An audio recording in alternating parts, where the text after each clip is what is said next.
like we do it, like we do it. Hi, everybody. Welcome back and happy Thursday. Okay, guys, I've been waiting for this Real Housewives of Salt Lake City recap. I didn't think that this was going to come out so soon. So, we have a lot to discuss. I know you guys saw the phone call last night and surprise, but lots to discuss, lots to talk about. So before we jump in and welcome Ashley from Taste of Reality, don't forget to smash that like button. If you're not subscribed, get subscribed. Don't forget to hit that notification bell and let's welcome Ashley. Hello. Hello. How's my new favorite Bravo celebrity? Oh God, I don't know about that. It was so good to hear you yesterday on the show. It would have been kind if Bravo would have said at Up and Adam. First of all, so shady. Podcaster is so generic. One, you guys all know me from YouTube first, so I'm going to clarify that. And secondly, nobody, even like when I run into, it's always Up and Adam. So right. I see what you did. I honestly, I feel like this is punishment for the Jen Shah of it all. You guys are welcome for the phone call, but give me a break. I enjoyed it. It was a very important conversation for storyline moving forward. And the Nancy Drew of it all was very fun. You know, it was interesting. There was a fan who ended up commenting, and I'm going to read it really quick.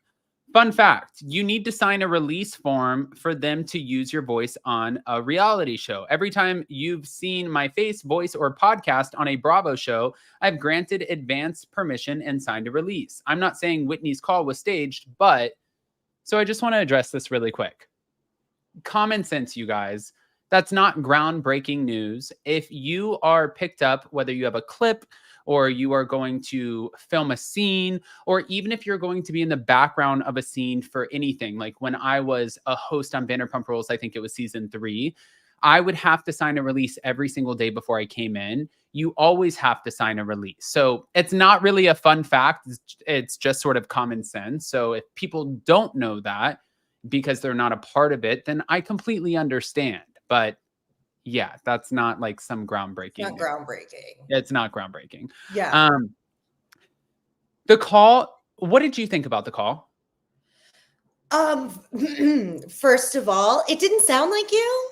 I didn't think, which is weird because I listened to you. I talked to you. Didn't sound like you, but I feel that it felt very, I don't know. I feel like I'm having a hard time coming up with words on this one. I thought it was a really fun scene. I loved are we going to say who the person is, or are we not going to say who the person was that told you the other source? When you were like, oh, the person who has this podcast, who has this platform that said it to so-and-so. Are we saying that person's name? Okay, so I want to kind of address this, and I want to explain why I'm addressing it the way that I am right now. I came out with nothing there. My apologies. No, totally. Right now, Jason and I was talking to another Bravo person, Bravo talent, somebody who is actually on Bravo, and they gave me a good piece of advice to read the contract and release that I signed to make sure that I'm not going to say something that can get me sued, which that's a great piece of advice, right? Like nobody here wants to get sued. So I have an attorney looking over that document, making sure that I can talk about things. As of right now, I'm waiting for that feedback. So this might be a more in-depth conversation for next week. But what I feel like I can say is that was one phone call with Whitney, 2 separate conversations that I feel like were very well pieced together to sound like one conversation. I would never have guessed that was it's Franken edited, I think is the term that they use. You're the one who taught me that term, but yeah. Franken edit. I'm obviously having a hard time with words today. Yeah, that definitely didn't feel like the case, but anytime there's not a person with their mouth moving at the same time, like if you're seeing it happen, that's one thing. But if it's something that's happening within another plane in space, they can do anything they want to that. I used to edit a podcast. You can make it sound however you want. Right. I can't say I'm surprised. I didn't think that. I wouldn't have thought that, but I'm also not surprised that that's the case. I agree with you. Vicky Harnish said, "Why do you hate Whitney, Adam?" I don't. I didn't get that. I don't. I wouldn't have called her. Just to give context to everything that has been said and going on, and to kind of like remind you guys of how this all transpired. I said this last week and the week before. Originally, when this all came out, it was because Jason and I were in Hilton Head. We were at our house and Jason asked me, "Did you see this Patreon from Dana Wilkie?" Dana Wilkie did a deep dive into Whitney's business, Prism, and how she was allegedly sourcing items from Alibaba, right? So from that conversation, I ended up contacting Whitney and saying, "Hey, I just want to let you know that this is coming out." And she said, "No, Adam, that's not true. I would never source stuff from Alibaba. Like, this is my business." And I'm like, "No, Whitney, I don't believe it to be true. I don't think that you would do that. I never would have thought that she would have done that." Mhm. Then, like I told you last week, I ended up calling Meredith and just talking to Meredith as I do. And I said to Meredith, I was like, "Can you believe that this is coming out?" And Meredith said, "There is absolutely no way that Whitney said or did this," right? So Whitney was asking me to do two things. And as a friend, I agreed to do both of them. One of those things was to find out who was the person leaking the information to Dana Wilkie, who is dishing drama with Dana Wilkie. $25,000. Yes, 25,000. Dana Wilkie's a good friend of ours. And I saw multiple posts from Dana where she said, "It's not Lisa Barlow, Shed Media. You should have paid me the $3,000 and you guys would have gotten your answers." So Bravo and Shed Media ended up reaching out to Dana Wilkie, trying to get a release the same way that they did with me. Dana wanted money. 9 times out of 10, I don't know how most people operate with Bravo and these sort of situations when you're handing over content or signing releases. I have never been paid for Bravo to promote anything that I've done on Bravo. It's more so like, we're going to promote you on this show that gets millions of views, so you're welcome, right? Mhm. So from that point, I reached out to Dana Wilkie and I asked her, I said, "Hey, can you kind of clarify this for me? The way that you found out about the Alibaba of it all, was it actually Lisa Barlow?" Dana Wilkie said, "No, it was not Lisa Barlow." And I said, "Then who was it?" And she said, "I'm not giving up my source." And I said, that's really good of you not to give up your source. You I know, respect that. I respect it. And so I said to her, I said, what would make you give up your source? Like, can I connect you with Whitney? And there's like, is there a world where you would actually tell us who was the person who told you about the Alibaba of it all? And she said, "Well, Whitney would have to give me, let's say 2, 3, 4 storylines and a lot more. Whitney has never given her anything. Whitney has never been kind to her. Whitney has never gone out of her way for her." Dana was very adamant about like, "I am not doing anything for Whitney because Whitney has never done anything for me." Okay, cool. Right? So Her way to approach it, her business. Okay. right. In the conversation, so that was one part of that phone call. The second part of the phone call that Whitney wanted me to find out was there was an Instagram account under the name of Claire. This Instagram account, Whitney wanted me to find out who was behind it. And the reason she wanted me to find out who was behind it was because this Instagram account was specifically targeting her daughter, Bobby, saying really nasty, awful things about Bobby. And Whitney said, "This is unforgivable. That's I want to find out if this is somebody," because, you know, like, the show aside, this is my child. This is somebody who, like, this is my baby. Right. Of course. Unacceptable.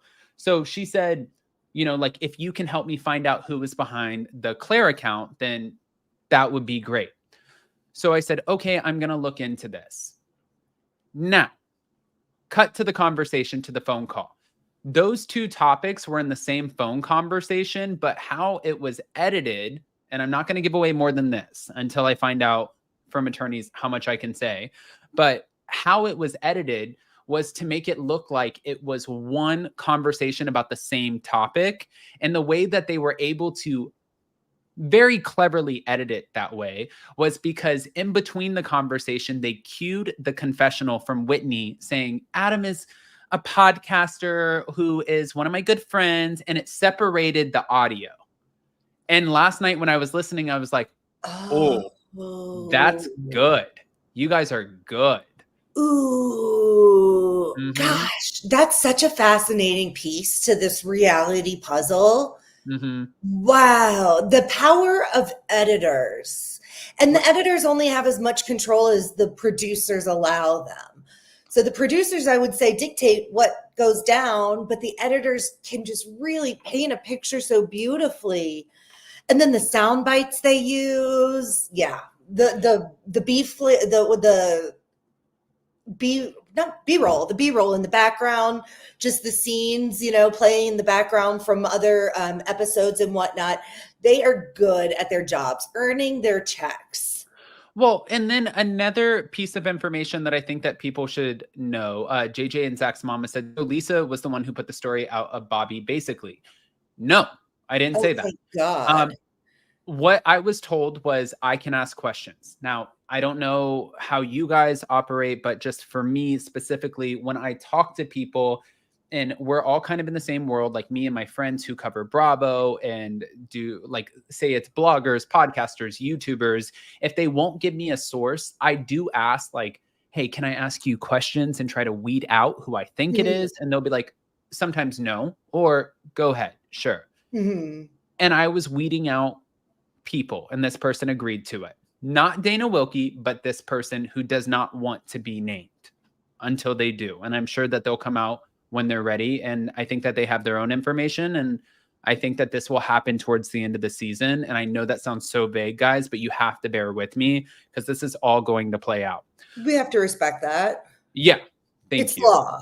It's right. And so I said that the person said that this person has a liquor brand or a beverage brand. You guys have to remember, Lisa Barlow is not the only person, and I'm not alluding to anything, but she is not the only person on this cast that has anything to do with beverages. So just take that into consideration. Think about it. I am not pointing fingers at anyone, and I don't have facts on this. What I do have is a shit ton of texts. I have all of the conversations locked and loaded. And I'm really, really hoping by the end of this season that everything comes out the way that it should be, or that it should come out, or else this is going to look like a big joke on Bravo, Whitney, and everybody who was involved in it. Because unfortunately, when you have the trail, it's like now you look like a bunch of morons. So I hope they do it the right way. Has all the proof, receipts, timeline, screenshots to potentially make them eat crow depending on the edit? Is that what's happening? Yeah. Can I ask for clarification? I'm a little confused. And I think I'm confused only because I follow Dana Wilkie on social media. And while I don't follow her Patreon, people do talk about what is on her Patreon. And she has been very vocal and doing a lot of teasing about the Alibaba jewelry stuff. So with that context and the fact that I talk to you every week about the show and you know these women, I assumed yesterday in the car when you guys were doing the old, you know, Mrs. Marple, Hercule Poirot, the detective, does she have, you know, the yes and no questions? Does she have a makeup brand? Does she have a liquor brand? That wasn't with Dana? No. See, because I assumed that was Dana. Right. No. Ooh, plot twist. That was a plot twist, like rug pulled from under me. Dana maintained from day one with me. After I talked to Dana, I asked her, she was very vocal and open with me that it was not Lisa Barlow. And moving forward, at the end of the conversation, and this part that was edited out, I said to Whitney, I am so sorry that I'm not able to get you the information that you were hoping for. And I'm sorry that I couldn't get these answers. I've tried everything. But what's funny was when we did this, last night, I had no intel letting me know that this phone call was going to come up. Jason and I were watching the show just like everybody else. And then the phone call came out and I'm like, wait, That's me. We filmed this right before the finale. Why is this now? So whoa, that so didn't make sense.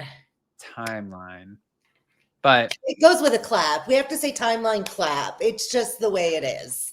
No, yeah. So I think a lot of it is interesting, but also at the end of the day too, yes, 100% guys, if you're asking, was this a phone call that was organically done where I called Whitney and I didn't know that I was going to be recorded on camera? No, you have to sign a release. Like nobody can legally record me and put me on a national television show and not have me sign the release. That's sort of common sense. But a lot of people who may not know or have not done that before, which would be most people. We're both California, LA. Yeah, we're adjacent to all of it, but it's not everybody's wheelhouse. It's not everybody's wheelhouse. So I could understand where you would think maybe this is like, oh my God, Adam didn't know he was talking to Whitney on camera. Yes, I 100%. I had to sign a release before I got on the phone call with Whitney. So interesting. Yeah. There was something else that I found confusing about the situation, and I actually went back and rewound it and found it still very vague and confusing. So I feel like the production wanted us to think automatically that Lisa was behind this Alibaba leak and all the drama. Is this correct? She threw away a piece of jewelry that Whitney gave her in the hotel trash, and then the hotel called her and said, hey, we have a piece of jewelry. Is that what happened?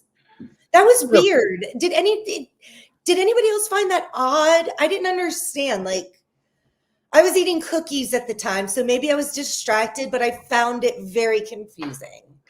Okay. This is like, I like how it's like breaking of the third wall. I love it. You use the term third wall. Of course. I learned stuff from you. No, clearly that was also just like it came off very organically. Like, oh my God, my friend Adam is calling me right now. Hold on, Justin. Hello. Clearly that was a very planned phone call. Same thing, I'm guessing, with the hotel. And for the Lisa Barlow of it all, the one thing that I have to clear for Lisa Barlow, and I don't know, and Dana Wilkie offered to give up who the person was who initially told her about the Alibaba of it all. I think at this point, I think that those details are obsolete. Am I using that right? Yeah. Yeah. Means irrelevant, maybe? Irrelevant. Yeah. Irrelevant. I think that they're irrelevant. And the reason I think that they're irrelevant is because at the end of the day, the photos and the stock photos matched. When I talked to Whitney and I told Whitney that this information was coming out, Whitney said she would never do that. This was our phone conversation. I wouldn't source things from Alibaba. Lo and behold, the stock photos were from Alibaba. Now, could she have gotten them from a different site? Sure. Sometimes you see the same shirt on Temu that you see on Shein and you see it on Amazon. Could it have been a different site? 1,000,000%. I'm not calling Whitney a liar. At the end of the day, it was sourced. Okay. So we have that part down. And also at the end of the day, it doesn't take, no matter whether it was Lisa Barlow or anybody else who brought this to light, which I said like emphatically that it was not Lisa Barlow and I could not prove it, which is in the text messages. I said so many times, it doesn't matter. The point is that somebody was able to prove by you not taking the proper precautions, paying $1,500 for a photographer for your new products and getting new photos that were not stock photos. It was very easily proven, because anybody knows if I take a photo, like say I want to take a photo of Ashley right now, screenshot her, boom. I can drag that photo to my desktop and then I can go open a new search tab. I can go to Google. I can drag that photo into Google and it's going to show me a shit ton of photos of Ashley from Taste of Reality. And it's going to show me where I can find her, what she's all about. That's how the internet works. So it doesn't. It's terrifying. It's terrifying, but it doesn't take a rocket scientist. So it's a Google search, truly. That's why I'm saying, like, the fact that this is even getting blamed on Lisa Barlow, I went out of my way to do a favor for Whitney because Whitney wanted to find out if it was somebody in her cast. And as a friend, and the reason I did this, which goes back to what we talked about last week, when we were at BravoCon and I had the awkward run-in with Lisa Barlow, Heather Gay, Angie Katzenevas, and Whitney was there, right? And looked out for you? Yeah. Whitney stuck up for me, and then they all left her high and dry and like made a mockery of her and made her look like a moron or made her feel like a moron. And I was like, you know what, Whitney, I'll do this for you. I'm going to go and I'm going to do the deep dive and I'm going to see if I can find out any information, because she just kept saying, I know it's Lisa Barlow. I just need proof. I know it's her. I need proof. And I said, okay, if you need proof, let me try to find out a way where I can help you get the proof. And I did everything. And then I couldn't find the proof. And that's it. And I told her, I can't find the proof for you. And I am so sorry. I literally exhausted all avenues. Nobody is giving me the information. But to be fair, if somebody came to me and they asked me who my source was, I'm not giving it up. No. When we have people give us information, we will allow them to remain anonymous. At that point, we go back, we check sources that they give us that they want to keep secret. And at that point, we decide, are we going to put this out? Are we going to put our name on this saying that we're going to vouch for this? We don't always, but we will say, hey, you don't have to believe us, but we check the sources. This is what they said. One of them was Raquel and her first boyfriend after Tom Sandoval. We did the research. We checked the boxes. They wanted to stay anonymous. They stay anonymous. It's that simple. Right. JJ and Zach's mama said, all of the Lisa Bulldogs are coming for you, Adam. I've talked to Lisa. Lisa knows what I said. Well, and she's not the only person to have a liquor brand. And secondly, I found a couple of things with production. It feels very much as if last night, I feel it seems that production is setting Lisa Barlow up to definitely be the victim, or the villain this year. Yeah. I felt, especially with the fact that we saw that short scene with Baby Gorgeous, sitting in front of the computer or TV or whatever video game console it was, just him in, kid zombie gamer mode.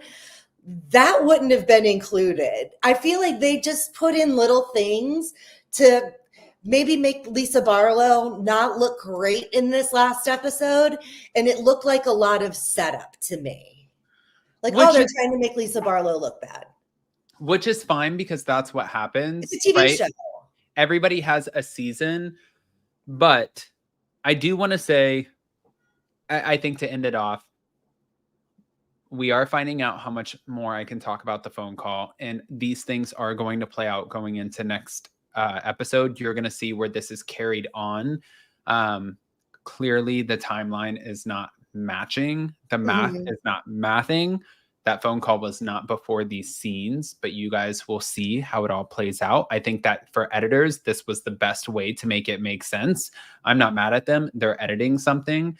But also, if you're going to edit two different stories in the same phone call, one about Instagram and a potential user who has this like blind account or sort of a reality Bontis of its own, and maybe one of the other cast members are running it versus the person who's feeding Dana Wilkie the information about Alibaba.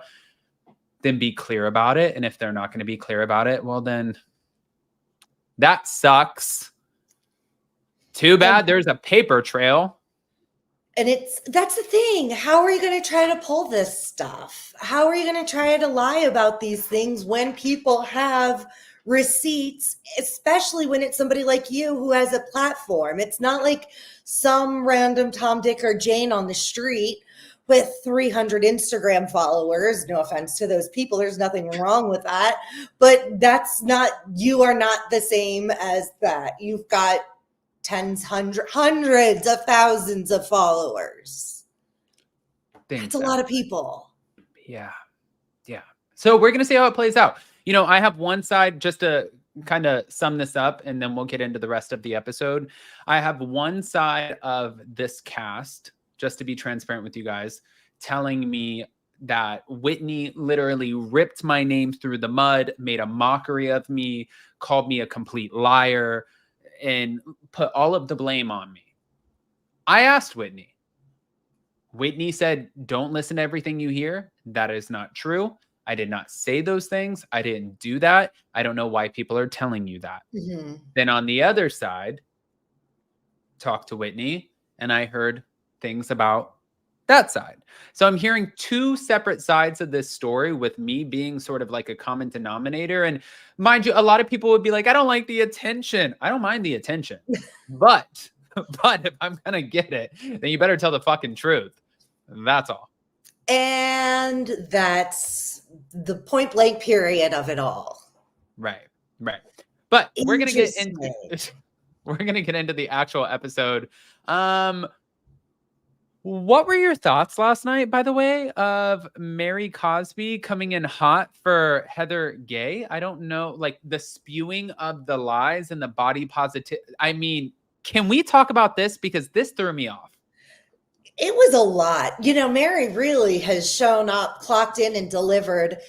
I understand, as a person who has I've not been thin ever in my life. I don't think I've been thin since I was in preteen, and in my thinner times, it's because I am abusing exercise and am literally starving. So as somebody who's been big most of my life and has been little, I can understand where Heather has been as somebody who's always been the bigger person. All of a sudden, when you're skinny or thin, people treat you differently. So it's a cultural awakening, because it's like, wow, I'm getting treated differently by people. This is a really sad thing. People are a lot nicer when you are a thin person. Do you remember, you might have been a little young for you, but do you remember when Tyra Banks, when she had the Tyra show, she got dressed in, for lack of a better term, we used to call them fat suits. I'm sure there's a better term that I should have known by now, but they made her look much heavier than she was, and she went out on the street as a big person. She came back and she was terrible. She was mortified and horrified of how people treated her as a big person, because she's used to being tall and thin and statuesque. So I understand a lot of where Heather's body positivity was from. Like, yeah, I'm comfortable in my body. I don't need to be a size 6 to be beautiful. I'm comfortable in my size 14, whatever skin she was in. But now she's like feeling herself in a different way. And that's kind of okay too. See, I completely disagree. I think, and this is why I love doing these lives. Me too. The reason I disagree is because if you're going to stand for something, stand for it. If you're going to talk about, like, I think Lizzo made the same mistake, like, like body positivity. She was saying, I'm a big girl, this. And then all of a sudden it was like, no, well, now that I'm getting skinny, I'm not for that anymore. So for all of the other girls who are feeling empowered because they look up to you, and you are emulating the very thing that they feel like they can be comfortable in their skin doing that. And then all of a sudden for you to just have a body transformation and be like, you know what, actually, now that I'm skinny, I lied. I'm like, that just kind of makes you sound like an asshole. Because for all of us, you know, even for me, over the last 4 years, I've been on YouTube. I have fluctuated between 160 pounds and 200 pounds. If I get to 159 pounds, it looks like I'm on Ozempic and people are asking if I'm taking some sort of drug. If I get to 200 pounds, it's like, Adam, why are you stressed out? It seems like your levels are like off and you're like, whatever.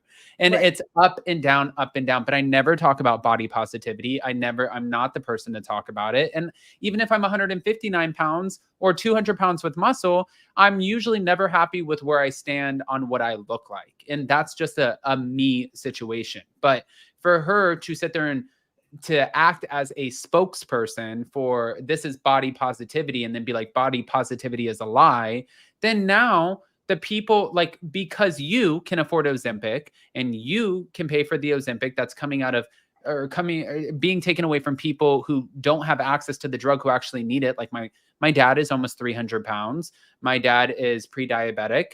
My dad takes Ozempic. My dad is still a heavier guy. He's still taking Ozempic and he takes it because that's what he's prescribed for that reason, not because Sure. it's making him look a certain way. And he has a hard time getting Ozempic. So now that hits a little bit more close to home in the sense that, you know, you are out here advocating for something until you're not, because now you don't have to because you look different. And then you want to go on. And the thing that like got me the most is I love our Bravo celebrities, but let's not confuse the two.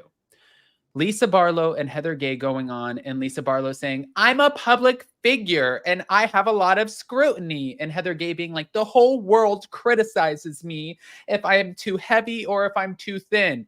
Shut up. Shut up. Okay, The whole Britney world is not watching Spears. Bravo.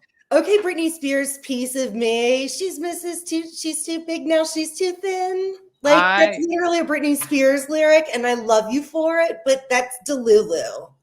It's honestly, and it's like, It's you know, so Delulu, love you, but that's me? no, Heather, for saying that. Yeah. I was like, wait, Heather what? for saying that. No, for like and Lisa for that, for the world criticizing. Maybe the Bravo verse. Maybe The Bravo that's the Bravo sphere, basically, but not the world. Not the world. Let's Like, you're not Taylor Swift. I'm sorry. You're let's not tone it down. Beyonce. Yes. And I guess my biggest point about this is a clear sign from Heather of when it works for you, let's run with it.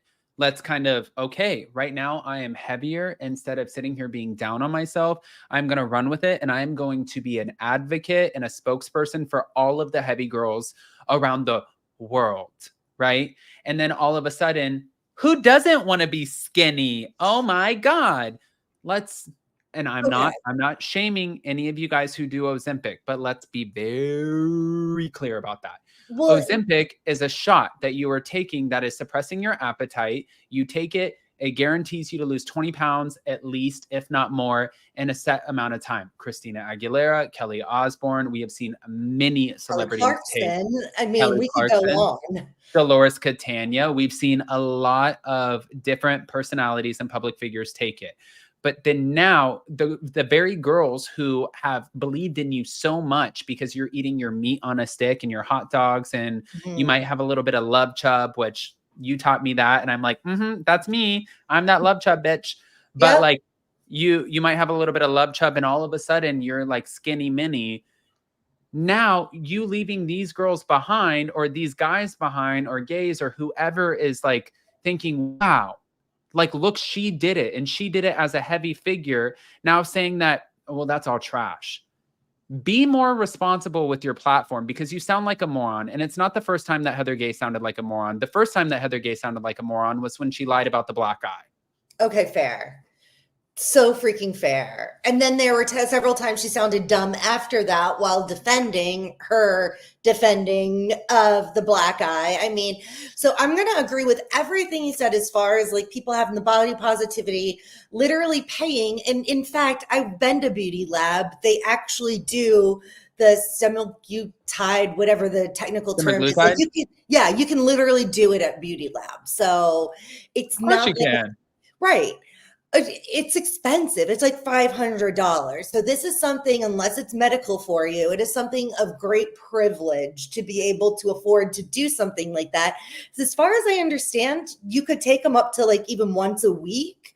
So $500 a week for something, like, I don't have $500 extra a week. I wish I did. Like, that's FU money that I have no idea how to even process, having extra money like that. Like, hey, you want to look like Gigi Hadid? Yes. $24,000 a year, and oh my God, you're gonna Right. have a tiny waist, a skinny ass, and you're gonna have a thigh gap. Right. Well, and I don't think there's anything Semaglutide. wrong for people being heavier and feeling good in their skin and then deciding, like, hey, you know what? I want to live longer. I'm tired of my thighs rubbing together when I walk in the summer. Like, I have been heavy and I have made choices to become a thinner person and to remain a person who's, a healthier size. So I don't think there's anything wrong with being comfortable in your body and then changing what that is defined for you or looks like for you. But lying about the Ozempic, or like, that's the thing. I don't feel like Heather Gay or Lizzo, for that. Like, I don't feel like they shame heavier people or shame their older self. I just think they enjoy their life being a thinner person better. And I enjoy my life being a thinner person better. Everything feels better. Clothes feel better. It's nice being able to walk up the stairs without being out of breath. Like, trust me, the struggle is real. I've been there. I was over 200 pounds. I get it. Right. Well, one, you look amazing, but two, I want to kind of add to that. The point is that then don't advocate for something. Don't sit there and be like, this is okay. And let's, like, big guys, big girls, stand up, and we are the now. It is 2024 and our bodies are beautiful. Oh, just kidding. I was able to spend $2,000 a month on Ozempic, so now I'm skinny, so you bitches are on your own. No, then you sound like an asshole. Well, and I thought this tweet sounded like an asshole also. I don't know why I just got so shy to say asshole, and I think I mentioned it on the show before. It sounds so asshole-ish, but then it's like, oh my God, it's true. Poor people have body positivity. Rich people have Ozempic. I didn't make it up. I saw the tweet and I thought about it and I was like, yeah, everyone's positive about their body. We need to get through the day and feel good about ourselves. Like, I believe in positive self-talk. I am here for it. Everybody deserves to wake up and feel beautiful no matter what they look like. But just be honest. Yeah, and be honest about it. And also too, it's not always easy, you guys. Like, I don't take semaglutide. I don't take Ozempic. I have a bike right next to me, a stationary indoor bike. Sometimes I ride an hour and a half to 2 hours. Plus I go to 45 in the morning. I try to cut my diet, and I still feel like I walk around with like this badonkadonk, and like my shit doesn't fit the way that I want it to. And I'm not the same skinny person that I was when I was 20. That is life. I'm not taking semaglutide, but I'm also not out here promoting body positivity. I leave all of that alone. However you feel, it's none of my business. Like, Bronwyn said it yesterday on the episode, and she's right. How about we just stop commenting on women's bodies? Period. End of sentence. And there's that. And meanwhile, we're having a conversation about women's bodies, but I do stand by what she's saying. Like, it's not a point of conversation, or it shouldn't be. By the way, I wanted to move this conversation over to Angie Katanavis, who sort of based off of, now that I know editing is such a fun part of the show, which I did already until I was a part of it. What it appeared to be on the show was Angie Katanavis kind of shading Lisa Barlow as a not so great mom. One, Angie Katanavis officially blocked me on Instagram, you guys. I said to Jason last night, I was like, she blocked me. And he's like, oh my God, because you say so many nice things about her. I could not imagine why Angie Katanavis would block you. And I was like, that's fair. That's a fair assessment. It's very fair. But she needs to do what she needs to do for her mental health. She needs to do what she needs to do. So Angie Katanavis, good luck to you. You won't be back next season. I already heard. So now, Yeah. Put that on your Hold tasteofreality.com. on. That was like my mouth just turned into a scroll. Like the mouth drop was a scroll of I love, and my partner does too. Imani and I don't agree on everything, but we are team Angie, team scroll. This is not the news I wanted to hear. I thought she's been amazing this season. I don't agree with everything she's done, but I think she has delivered. See, I'm team spring, summer, and winter cleaning. I like to consolidate. I like to take out the trash. I like to get things out. I like to declutter. My husband likes to declutter. I like to literally just condense what I have going on. So, And that's what she did with you by blocking you. She literally decluttered you. and that's what Bravo fans are doing with her by making sure she's not on next season. So thank God you have 12 salons, girl. Enjoy them. You got the money. The shadiest shiz you might have ever said. Well, can you? You don't care for a girl, and Angie, we love you at Taste of Reality. We are Team Scroll. We are Team Dress as your Greek goddess. Let your Greek goddess freak flag fly. I cannot wait. Actually, my friend and my husband and I are planning a trip, and we decided because last year we went to London, so we're all going to throw a location in the hat. I just talked to my friend about this yesterday, and she's like, I want to go to Greece. My husband wants to go to Spain. I want to go to an island. That's just what I want to do. And I really hope that Greece gets chosen. So that way I can say, when I get to Greece, like, are you familiar? Do you know the food? What do you know about Greece? And I can be like, I knew the center snowflake that was. And I all about her and her scroll. And I am so excited to be here. And I think it's going to be such an amazing trip. And I cannot wait to indulge in the culture. So I'm really excited about it. So your celebrity of choice going to Greece would be probably a John Stamos rather than an Angie Katsanevas. Got it. Okay, writing that down in my notes about Adam. Got it. Point blank period. Thank you. Thank you. Wow. That was quite a rant you went on. I do not co-sign any of that, but I love the tea. And you know what? I love the shade. Listen, well, you know what? We have to get a little bit more shady on this because okay, go for it. I'm not done. Jason should have literally not let me on this live today. I said this before coming on. The only thing that is protecting everybody right now is the fact that I don't know the legal behind the release that I signed. So once I figure that out, no one's safe. Now, yeah, make sure you call me for that one. Yeah. So now we have to talk about the simple fact that Brittany Bateman is now... Brittany, if you're watching, I find you to be incredibly exhausting with this relationship. She is blaming Lisa Barlow for her relationship and her going and having this conversation with Jared because Lisa ended up kind of taking the reins and sending this message. But Brittany, the only person that can be blamed in this situation is Brittany.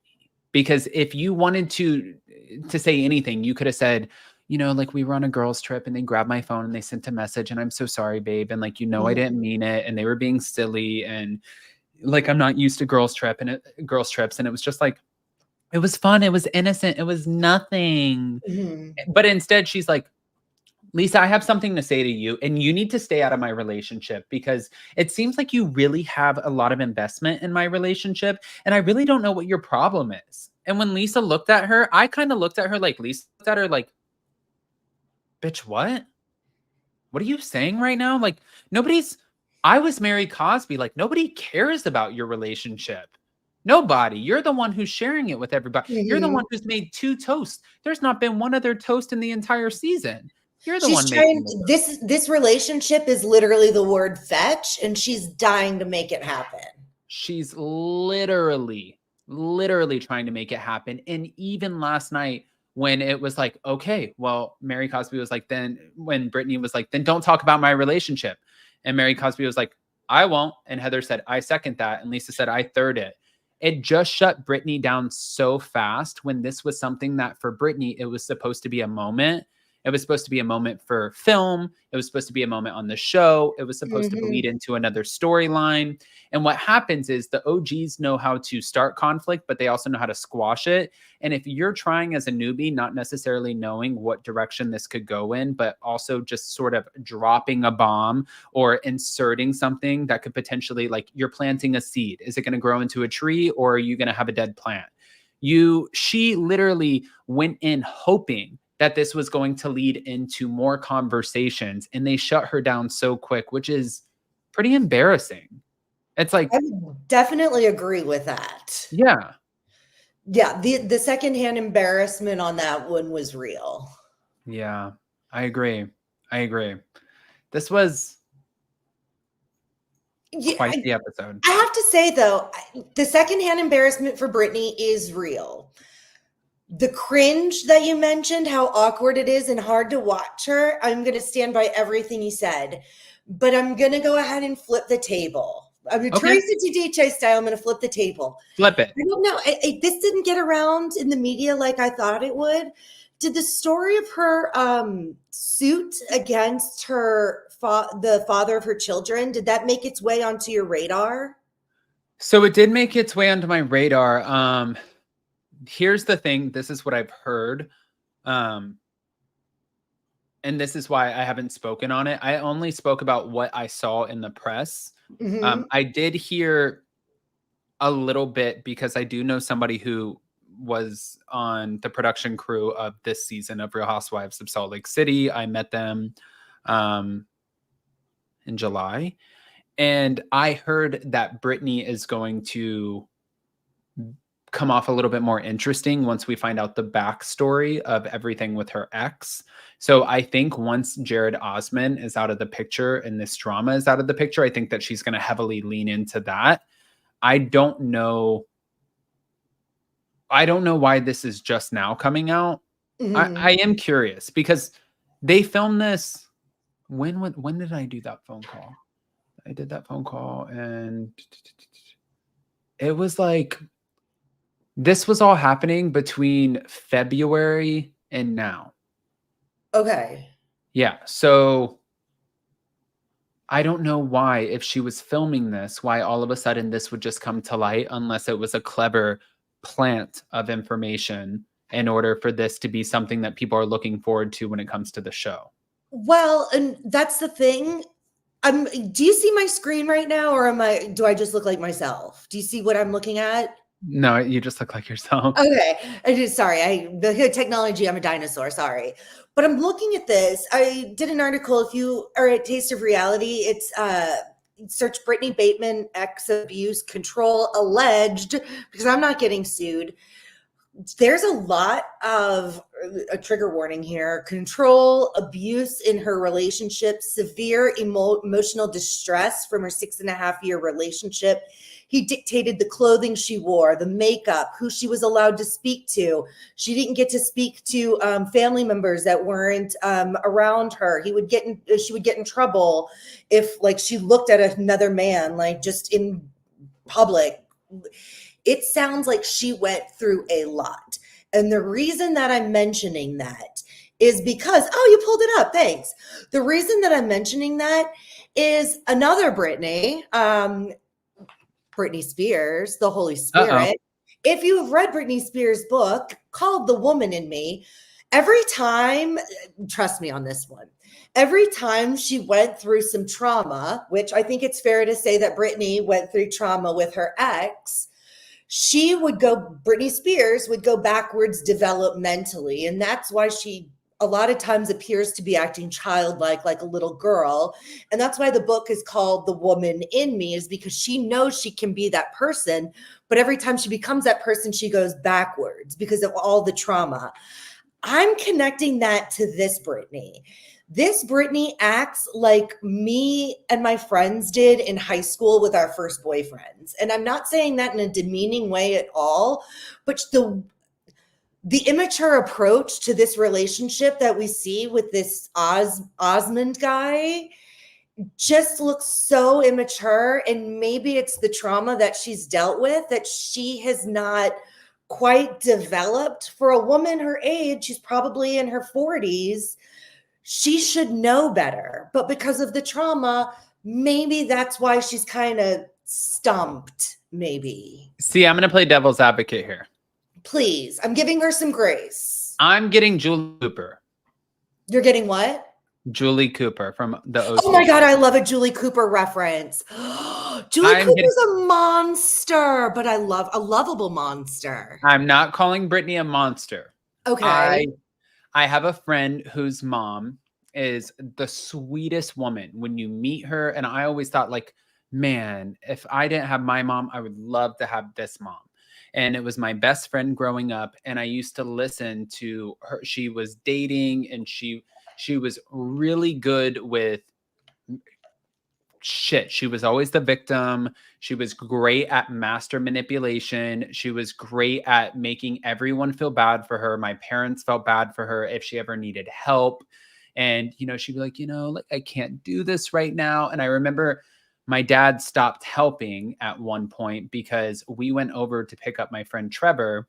And this was in middle school or elementary school. I don't remember, but we went over to go pick up Trevor, and she was like, I'm having a really hard time. And they lived in this really big house, and we went to go pull up, and she was coming out completely dressed to the nines. And there was a Porsche in the driveway and a guy picking her up, and she was going out on a date. But she called my parents with this whole sob story about how she was really struggling and getting beaten down and blah, blah, blah. And can you please take Trevor, because I don't want him to see me crying. And then once my dad saw that she was like out and about on the town, and like this was just totally a manipulation tactic, my dad was like, no. He said, I'm sorry, Adam, but your friend's not coming up. Like, no. And I was like, wait, why am I being punished for this? He's like, you're not. But I'm not going to support this, especially if his mom is going to sit there and lie to us. Just tell us the truth. And that was the first time I was ever exposed to something like that. And she gives me the same vibe as my friend's mom. Also, Julie Cooper is a monster. I'm not saying Brittany Bateman is a monster, but what I am saying is I'm not buying everything that you're selling. Well, and I think it's fair we need to distinguish. Are you saying she's season 1 Julie Cooper, season 2, season 3, or season 4 Julie Cooper? Because we went from Julie Cooper being married to Jimmy 3 to being married to Caleb, all the way, spoiler alert, to Summer's dad. Why would you tell me that? You've not seen all of the OC? No, why would you tell me that? I had no idea you've not seen all of the OC. This is terrible. Jason said, good question. Good question, Ashley. I'm so sorry. I'm so sorry. I mean, the show's so happy been you for ruined 10 it years. because he's like, Jason, if I would stop putting the OC on our TVs, Jason would be in hog heaven. He would just be so happy. I can't believe that's not the biggest spoiler I could have given you. And I know better now. I know my place, and I apologize to you, anybody else in the Addams family. Well, but still, my point is, what Julie Cooper is she? Because, where are you in your Julie Cooper journey? She's season 3, 100%. She is the one who had it all, and she has this new start. Julie Cooper was about to get married to Marissa's dad again. All of a sudden, she thinks like, okay, there's the money, there's this, all of the things, and like my life is going to be set up. But then she's left because he gets his ass beat. He sails away on a 100-foot sailboat, sailing yacht. And then she's like, oh my God. And then she's in a motel. Season 3, Julie Cooper for sure, Brittany Bateman. Oh my God, I totally forgot about her going back and living. Okay. I'm not going to ask any questions because I don't want to ruin any more of the OC for you, but I love this. He had 20 years to, that's the thing. Like if I say something about Desperate Housewives and somebody's like, oh, but I haven't seen it all. I'm like, it's been on for 25 years. That's on you. I mean, this is on me. This is on me, but I'm an avid watcher right now. This is the only thing getting me through cardio. It's the OC, you guys. So it's so good. It's okay. It's so good. Oh my gosh. It provides context to what I already know, which is sort of like why I encourage all of you guys to continue watching The Real Housewives of Salt Lake City, because even with this phone call, more things are going to come out. I can say this, I'm very surprised at the placement in the episode, being episode 5, that's Mhm. where they put this phone call, because clearly that doesn't make sense. But I Timeline guess is not there, for but telling a it gives story, context. yeah, it provides context. And for telling a story, I guess it does make sense. Mhm. So I'm not the editors, I'm not the producers, and I cannot wait to see how this pans out. It does go back to the same thing that I've said since day one. And I hope for everyone who's involved, and this is not a threat or anything negative. I just hope the way that you guys tell this story really matches up with the receipts that are so clearly available that can disprove everything that you guys are putting out, because that would just be a shame, especially providing somebody has a platform and this is the way that you're telling the story. So may the odds be ever in your favor. Ooh, not a Hunger Games reference. I love a good reference. Ooh, me too. Oh, Mhm. so good. Yeah. I think the one thing that we didn't talk about, I thought this was really important. Being Salt Lake City, I think that conversation with Bronwyn about her daughter, that whole situation with Lisa knowing Gwen's father's family, Oh, story, that whole storyline was just, it's one of those things you can't write it. It has to be true, because truth is sometimes stranger than fiction. But hearing the story of Bronwyn at BYU, where in the Mormon culture, rather than you being an unwed mother at 19 or 20, it would be better for you to go to boarding school and have your baby, give your baby to a nice Mormon family or a nice needy family looking for a baby, and pretend that you just went shopping and, did sightseeing for the last 9 months. The fact right. that she stood her ground, but then stood her ground in real time and lived that life and made those choices. But to now being a person who lives in Salt Lake City, to speak about that publicly on an international TV show it takes a lot of cojones, and I respect that. Well, and also I think that that's not an easy conversation, right? Like the way that her daughter took it, even though her daughter's 18, I thought her daughter was so responsible with that information and just so mature, Mhm. the way that she dealt with it. This wouldn't be easy for anybody. My mom found out 4 years ago about her father and about her sister. She has 1, 2, 3 sisters that she didn't know about, and 1, 2, 3, 4 brothers that she didn't know about. She has 5 brothers that she didn't know about. She has 8 siblings that my mom went her whole life not knowing about. And my mom didn't even handle it as mature as this. And I love my mom to death, but it's just the truth. My mom was an emotional wreck. She was trying to figure out how to navigate it. It was a lot of do I, don't I. It wasn't the way that this 18-year-old handled this conversation. By far is such a testament to Bronwyn and her Mhm. husband and how they raised her. Just like a very emotionally capable young woman. Right. The young woman is emotionally mature. She's Mhm. very sound-minded, patient. It's clearly great mothering from Bronwyn and her hot husband Todd. Did you see? I don't care what age he is. I don't care that he has gout. Did you see him on Watch What Happens Live, Bronwyn's husband? Well, you an old man.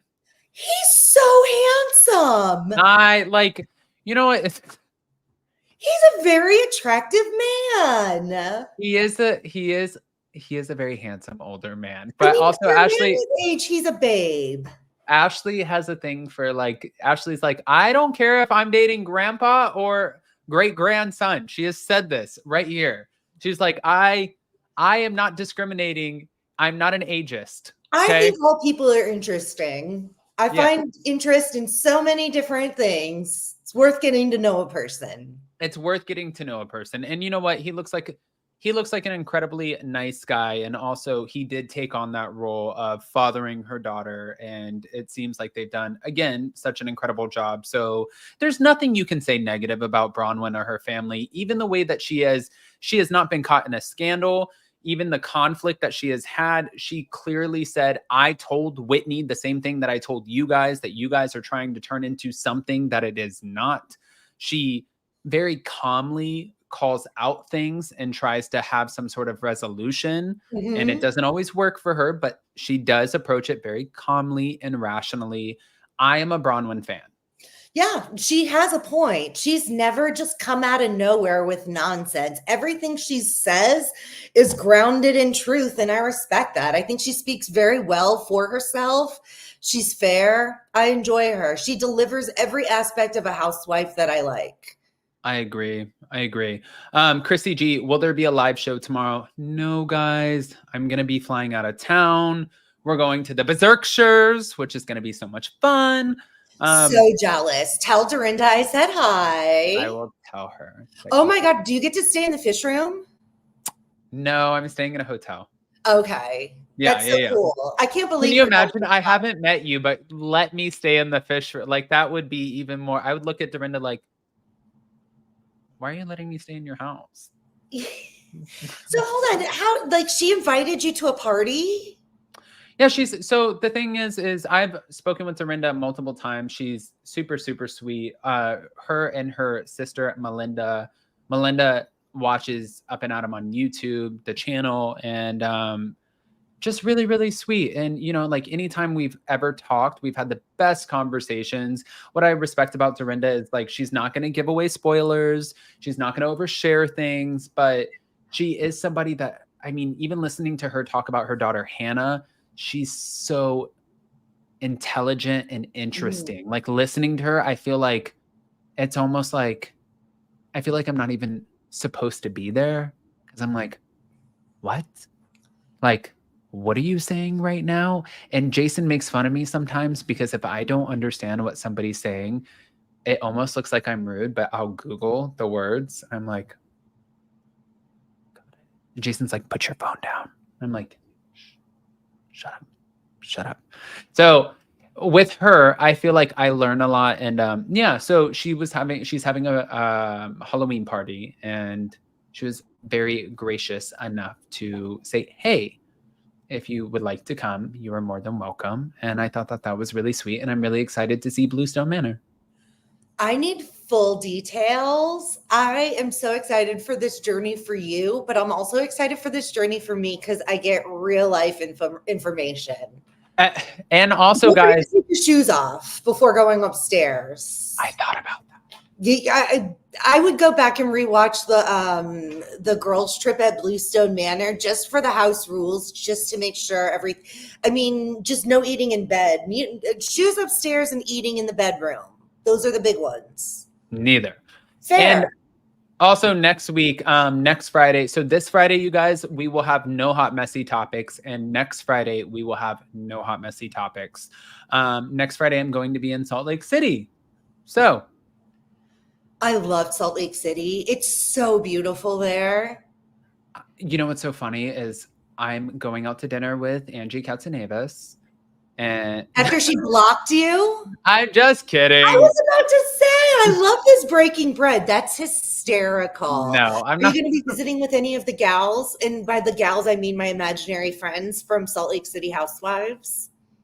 I actually don't know. I haven't really reached out to anybody. I mean, I might go to dinner with Monica. I'm going to be visiting some of Jason's family. It's such a tight there and back that I don't actually know, because I don't know. Here's the thing, guys. I'm almost like a 1950s housewife in the sense that I'm really shitty with planning things. The last time I booked a hotel, it was go on our way from New York to Los Angeles. Did I tell you the story? Mm-mm. On our way from New York to Los Angeles, and we had my mom, Jason's mom, and 2 naked cats, 2 different cars. And we were moving all of our stuff. We had a U-Haul attached to my Ford Fusion. And Jason was like, I need you to find a hotel. I ended up finding this hotel that was $30 a night. And we got into the hotel. And I don't know if it was Jason's mom or my mom. I slept with my mom in one bed. Jason slept with his mom in another bed. We were all like huddled up to the side, like, don't spoon me.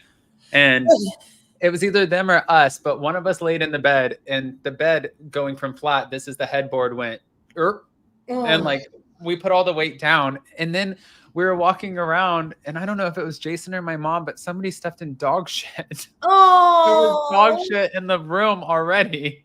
So I have been banned for life from making This any is good sort to of know. reservations. Yes. No. For our friendship moving forward, I'm again putting a mental note that I will take care of accommodations because we have to have some sort of standard. I mean, don't ever trust me, you guys, with making hotel accommodations. Sassy Savage said, question, Adam, do you have a good or bad relationship with Andy Cohen? Just curious. I don't think it's neither. It's neither. I have so much respect for Andy Cohen. I saw Andy Cohen in Vegas. I went up and spoke with him. Jason and his cousin, Jackie, they were standing to the side, and it was brief. It was probably literally no more than 30 seconds. Hi, how are you? Nothing bad. I have nothing negative to say about Andy Cohen. I honestly don't have anything really aside from calling out the things that I'm seeing on the show. Personally, I don't really have negative things to say about any of the Bravo talent unless I really know them. Like, clearly Jax I don't like, but like even Angie Katsunavis, I'm like, okay, well, that you're getting fired. If I heard you're getting fired, I heard you're getting fired, and I'm going to say that I heard you're getting fired. It doesn't mean that I think you're a bad mom or a bad friend or a bad business owner. I just heard you're getting fired. So thank God you got Center Snowflake while you could. That's the thing. I don't like Tam, or I don't like, what's her name? The Nat. Teddy Mellencamp. Not a fan. I don't like her on my TV. I don't care for her on the podcast. I am not a fan. That doesn't mean I want anything bad from her. That doesn't mean I want her to be canceled. That doesn't mean I don't wish her the best. Like, all of those things can exist at the same time. Which, by the way, too, before we sign off of here, you guys, what were your thoughts on Tamra Judge's on the spectrum autism diagnosis? I have to hear. Please, please let me know. Oh, child. Oh, child. I mean, literally, bless her heart. The first thing I thought of is, oh my God, she's going to say this so she can't be fired. She's saying this so she is on the disability platform. Oh, you can't do this to me. I'm crying. I have a disability. I'm going to be in therapy. I think it was all performative. She even gave a retraction immediately after because she knows she stepped in it. She stepped in the poop of the hotel room that you booked for you and your moms. And I think she's a big old dum-dum. I don't like calling names, but that was dumb. And she would be a dum-dum for that. A wackadoo. I don't like it. I think it's disrespectful to people on the spectrum. I think it's disrespectful to people who their life, they have these people in their family that need extra care, and it's fine. It's wonderful. Oh my God. And that reminds me, did you ever watch Love on the Spectrum on Netflix? Oh my God, I lost your... Oh, I said, yes, I love that show. Oh my God, it's like the best show in the world. Like, if you're not familiar with people on the autism spectrum, what autism looks like, if you're just not a person who's experienced these human beings and how they can so positively contribute to families and communities, Love on the Spectrum is perfect. And I hate Tamra for making what she has just made a mockery of people's diagnoses. I'm not a fan of Tamra in the first place. And this is just, I am finished. Taylor Armstrong, enough. And the thing is, too, I want to make this known for people who don't know. And it was somebody who actually has a child who's on the spectrum who told me this, and I wasn't privy to this information. But if you are diagnosed on the spectrum or autistic, there are multiple avenues that you go through, multiple tests that you go through. It is a lengthy process to get to that diagnosis. It is not, I'm going to go to betterhelp.com and jump on with a random therapist and be like, I don't know why I'm an asshole to people. I don't know why I'm so angry. You're on the spectrum. That's not a thing. Okay. And a therapist cannot diagnose you with that. That's also not a thing. They can tell you, listen, and this is what I feel like happened. Listen, have you ever thought about getting tested to see if you potentially, even if it's in the slightest amount, Right. could test on the spectrum? I could see that conversation. Right. I could see a lot of these different conversations going in multiple different ways, but to just come out and say, Eddie, and she's like, Tamara, what? The And she's like, acting is hideous. I just got some bad news. Do you want to share it? Are you sure? Yeah, Tam, what's wrong? Go ahead and share it. Ugh. I just found out I'm on the spectrum. No. No, it's not that didn't land. true. Her badass acting didn't land. None of this landed. None She of it sounds like a landed. moron for even co-signing you. And like you said, I don't have anything against Teddy. I think that one, she's beautiful. Two, she has such a cute little family. She's wildly successful. She's been on the Real Housewives. She has an incredible podcast that lives in top 10. Like the woman, She has a lot to contribute. she has a Despite lot me to not contribute. liking her, there is a lot for the woman to contribute to this universe. You know what? A lot of people do. You can have think of your favorite president of the United States. Just because they have contributed as much Whitney as they Jean have, Spears. it doesn't mean that they're a great actor or actress. And Right. that is exactly what I'm saying about Teddy. You are terrible. As one bad actor, I'm going to tell you from one bad actor to another, nobody bought the shit that I sold, and nobody's buying the shit that you're selling. It was bad. Tamara, this is a really, really bad look. But you know, Kelly Dodd mentioned something. She said that Tamara is a 1099 employee, Yeah. which means she's an independent contractor, which means you're technically not employed by Bravo, from what I understand. Like they might write her a paycheck, but like she's not technically a Bravo employee if she's a 1099. Do you want me to call and ask real quick? Yeah, please. I'm dying to know. As Hey, long as you don't Siri. mind staying a few minutes late. Call Kelly Dodd. Can you introduce us? Oh, I'm gonna let my mom. I'm at my mom's. I'm gonna let her in real fast. Hi, Mom. We're still recording, but we're taking a little breaksy while we get on the phone. Hey, I'm on a live right now, and we all have a question. Do you care if I put you on speaker? And if you don't want to answer it, you don't have to. Dermatologist office. Okay, you're on speaker, okay? Okay, all right. I'm at dermatologist office. Okay, she's at the dermatologist office. So my question is, with Tamara, with you going on your live talking about Tamara and saying that she's a 1099 employee, Heather McDonald said that with her identifying as somebody who could potentially be on the spectrum or have autism, that she could potentially be protected under the American Disabilities Act. But if you're 1099, are you technically employed by Bravo as a housewife or no? No, you're a contractor. Independent contractor. So you're an independent contractor. So You're an independent contractor when you're 1099. So she had a 2-year contract, and they can say I'm done with you. Oh. So she's wrong. Heather McDonald's wrong on that one. Okay, perfect. I'll call you after this. Thanks, Kelly. Okay, you're welcome. Bye. Bye. Her Okay, haircut perfect. looks amazing, by the way. She got a chop and girl looks good. Okay, I love Kelly and Rick are the best. And honestly, like sometimes it's funny, especially because I became friends with them right out after, Kelly left Housewives and all of the things, whatever. And I ended up doing an interview with them, not knowing how that was going to go. I love them. They are so sweet. And even Jason and I coming into their home, they were nothing but gracious and kind. And even to this day, like randomly she'll call me with a question or vice versa, same thing like I just did. And they're always just so kind to me. So I have nothing but great things to say about them. Well, I'm kind of obsessed now that you on another live, she was texting you about like Wordle or connections or about something. I play all the games every morning, so I love that she's in on that too. Yes. Keeps the brain going. You got to stay sharp.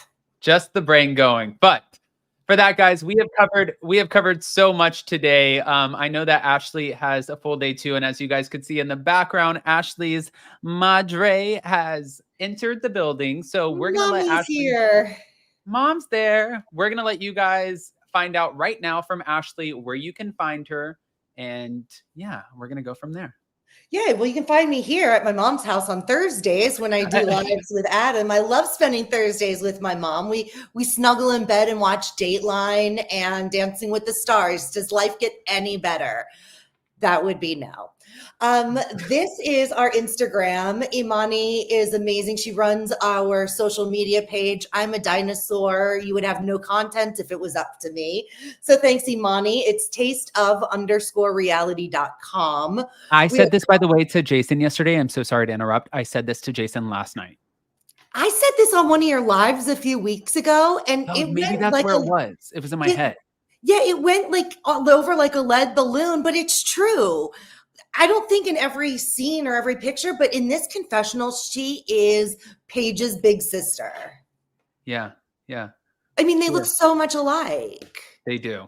Okay, sorry. I'm so sorry. In both of them, I love. Oh, and speaking of Paige, I'm so happy Imani gets to go. She's going to see the Giggly Squad show in a couple weeks, I think. So we'll have boots on the ground for Giggly Squad. If you go over to the website, tasteofreality.com, the website is under construction, but it'll officially be finished. We're doing the official update on Saturday. By Sunday, it'll look a little different. Same great content, just organized better. That makes more sense. The discussion posts are so fun. I'm honestly kind of obsessed with this first story.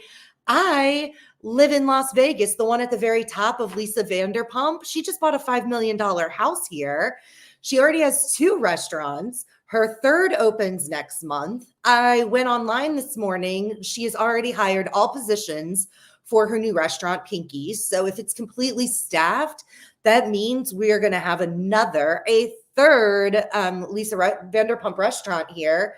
So yeah, Lisa, make sure you give me a call and I'll come by, taste the food, and write a review on my experience. That's 6 restaurants. Once Pinky's opens, that's 6 restaurants currently running in the United States for Lisa and Ken. Iconic. Boom. All right, guys. If you're not following Ashley and Imani at Taste of Reality on Instagram, all social medias, definitely go make sure you give them a follow. They're constantly coming out with the content, which we absolutely love. Ashley is always coming in with her opinions. And the best part is even if we don't agree, that makes the conversation so much more fun. And for all of you in the live chat who joined us, I'm so sorry that we're not going to be back for Hot Messy Topics tomorrow. But what I can say is I will be keeping you posted over the next few weeks. We have a lot of exciting trips coming up. I will tell you as much as I can. I'll bring you in as much as I can. But keep watching The Real Housewives of Salt Lake City. I think things are going to make more sense as they come out. And if they don't worry. We'll be here to clarify things for you. Yeah. Smash the like button, show some love, and we'll see you next time. Happy Thursday. Bye, guys.